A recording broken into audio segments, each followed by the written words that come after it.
Salut à tous, ici le capitaine Valeo, et en avant pour une petite review. Aujourd'hui, nous allons parler d'un monument de l'animation américaine. My Little Pony, le film.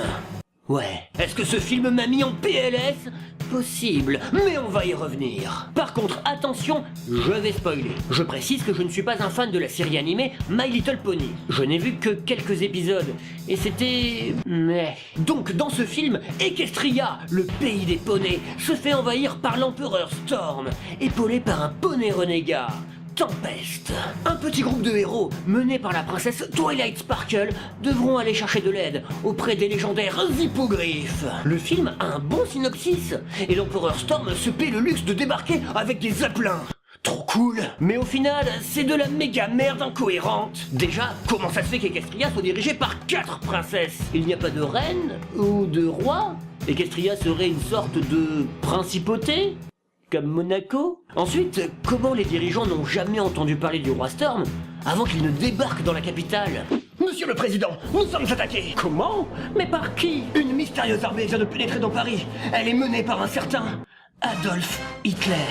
Surtout qu'à moins d'une journée de marche, il tombe sur un village dirigé par ce fameux Storm. Putain, c'est littéralement un empire frontalier. Comment les princesses d'Equestria ont fait pour ne pas le connaître? Adolf Hitler?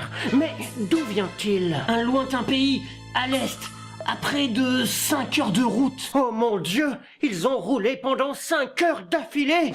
Dieu nous préserve de tels barbares. Faut admettre que l'ambiance du film est extrêmement juvénile.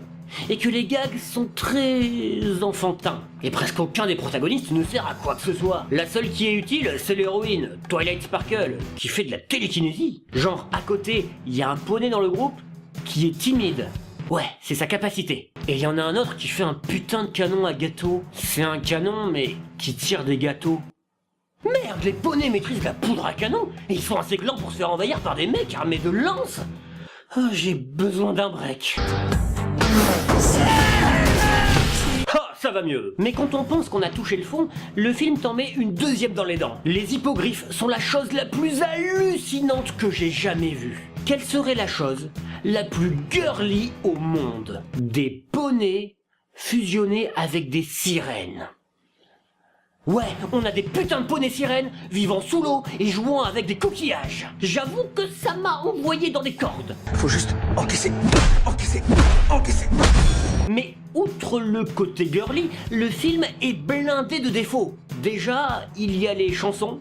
Bon, c'est pas un problème en soi, mais elles sont toutes nulles. Quand on est habitué au Disney, ça fait très cheap. Et le chara-design est dégueulasse. Autant les poneys sont réussis, autant les personnages n'ayant pas la chance d'être des équidés sont complètement daubés. Et le pire, c'est la motivation de Tempest, la jument traîtresse. Pourquoi a-t-elle rejoint Storm?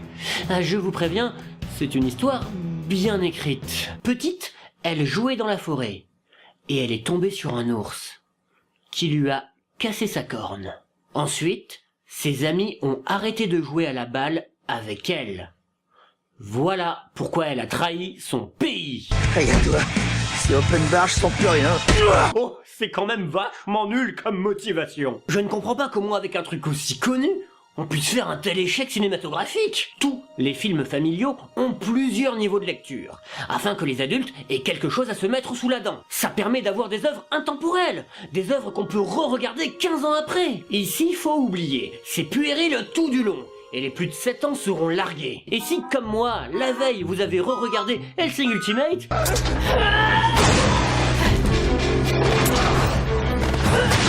Ouh, le décalage en sera encore plus marquant. Bref, un mauvais film à éviter absolument.